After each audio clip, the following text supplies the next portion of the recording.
Hello everyone. Today we're talking about light, front and back light. The difference between the two, the positives and negatives each angle of light can have on your image. So this is backlight versus front light. Enjoy.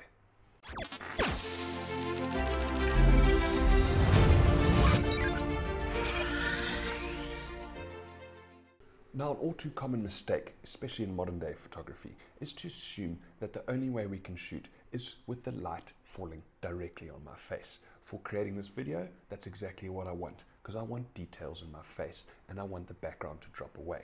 And that brings us to the first positive effect of having light coming from the front, from the cameraman to me, the lights in front of your subject. And that's having a well-lit face.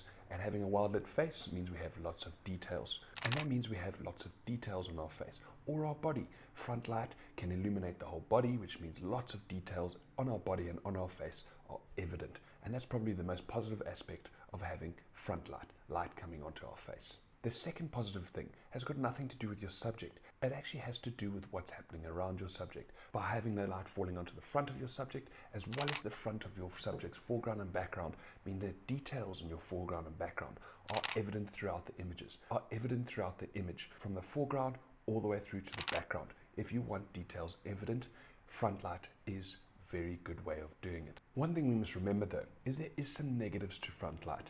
And the most evident one, the most common one, is what it does to your subject's eyes. If you have a live subject, a lion, a leopard, a human being, if the light is quite direct and it's coming onto your subject, and if it's quite bright, it means your subject can squint. Because that light is quite harsh on a human eye, or your animal's eye, your animal tends to squint like this. And that squint will cast shade on the eye. That's exactly why we squint. By closing our eyelids, we cast a shadow onto our eye, which makes it easier for us to see. The problem with that is not only the squint, which takes the power out of the eyes. You can imagine wide open eyes have much more power, squinting eyes have less power, but also the shade over the eyes takes the light out of the eyes, which again takes power out of the eyes. So that's probably the biggest problem with front light. Now this brings us on to backlight. This is when the light is shining from behind your subject towards you. Now, in the old days, this was a very difficult photograph to take because it causes a lot of contrast between your background and your foreground or your subject. In turn, it creates a large dynamic range, very bright areas and very dark areas. If your subject is very dark, you lose detail. In old cameras that had a very small dynamic range, this was catastrophic. In today's day, lens coatings and certain technologies help us deal with strong backlight in a much more effective way, which means we can actually shoot with backlight and in fact shoot very effectively and create beautiful images. And in fact, some photographers actually prefer backlight for a number of reasons. The first we're going to go through is similar to what we mentioned in front light, and it has everything to do with the eyes. You can imagine your subject's no longer looking into the light, so it doesn't have to squint to limit the amount of light coming into their eyes, which means their eyes are wide open, which allows for a much more powerful effect, a much more confronting image with a live subject. Another great effect that backlight has is creating global contrast, and this is useful for a number of different scenes, especially when water is involved. Things like water, mist, smoke, water, dust. All these things are exemplified by backlight. Dust doesn't look the same if the light falls directly onto it. Water droplets don't look the same if light falls directly onto it. Everything is washed out, everything's the same brightness. But with backlight, your subject can be nice and dark. The dust can be lit up and golden with colors or the water droplets. So it's very effective at creating beautiful global contrast in your image. And you can reserve the colors in the backlight as well as reserve the details in your subject, which means you separate your subject from its background much easier with backlight. You can have beautiful contrast between your subject and its background. Lastly, and this is my favorite use of backlight, where you look at it from an artistic perspective, when you create something that's quite different. It might not have the most natural appearance, but artistically speaking, it is beautiful, it is rich in colors, and this is something you achieve much easier with the light behind you.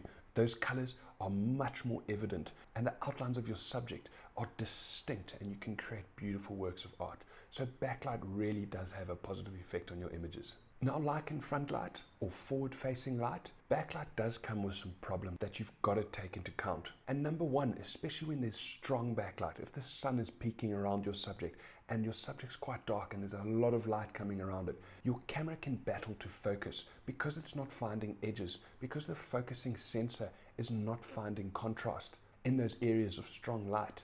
You can really battle to focus, and something called focus hunting will occur, and you'll find that you can't focus on your subject. Quite often, the best thing you can do is focus on the edge of your subject. Gone is the opportunity to focus on their eyes. You just need the focus to be as close as possible, and with so much light coming into the lens, you can increase your aperture to f10, f11, whatever you might want it to be to get the entire face in focus.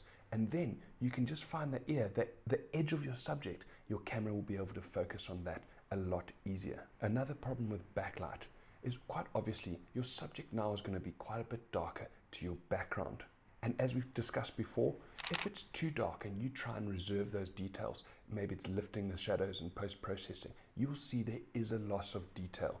Because it's a dark area and not neutrally exposed, the camera doesn't pick up as much details as it would if your subject was brighter. But if your subject was brighter, the background and all those beautiful colors would be blown out. So there is a slight loss of detail, or there can be a lot of the time. Not every time. Sometimes everything works out perfectly. But we've got to bear in mind with backlight and our subject being darker, we are going to lose a little bit of detail. Sometimes it's manageable, sometimes it's not noticeable, and sometimes it's a complete disaster. Every scene is different. Lastly, in terms of the negative impact that backlight might have, is the most obvious. Obviously, with the light coming behind you, a shadow is cast onto your subject. This can be good in some cases. Remember, we talked about having the eyes wide open, which works really well. Unfortunately, sometimes it can work against you, especially when you have hard shadows cast across your subject's face or body, and especially on the eyes. Unfortunately, backlight can have that effect. If it's in the wrong angle, you can have shadowed eyes, which again can take the power away from the eyes. And shadows across the body can become very distracting. So that is a negative of having backlight. One thing we must talk about before we end is having no direction of light. This normally occurs in the twilight hours of the day, right after the sun is set or just before the sun has risen. When there's no directional light, there's no shadows cast on anything in your frame. Quite often photographers see the light around them and think that there's not enough to take a picture with, or because the sun's not up, that it's not yet time to pull your camera out. And they couldn't be more wrong. That 10 or 20 minutes when there's just enough light to capture colors and details, but there's no shadows, is possibly my favorite time of day to photograph. You get rich colors, you get smooth contrast, you get details, and you get no shadows. It is a beautiful time of day to photograph, and you've got to capitalize in those minutes. And often it's not a long time, about 20 minutes or so, and that period is gone. Obviously there is a problem. Because the sun's not actually up, there's not a lot of light. So if you have a sprinting cheetah in those moments, chances are you're going to have very high ISOs and you're going to lose detail anyway. But most of the time with modern cameras, you will be able to capture sharp images and in the most beautiful light. So those twilight hours are truly the real golden hour, and you've got to capitalize on them. So that's backlight and that's front light, and the positives and negatives of both. Remember, every scene is different, and these are just guidelines. Hope that makes sense, and we'll see you for the next one.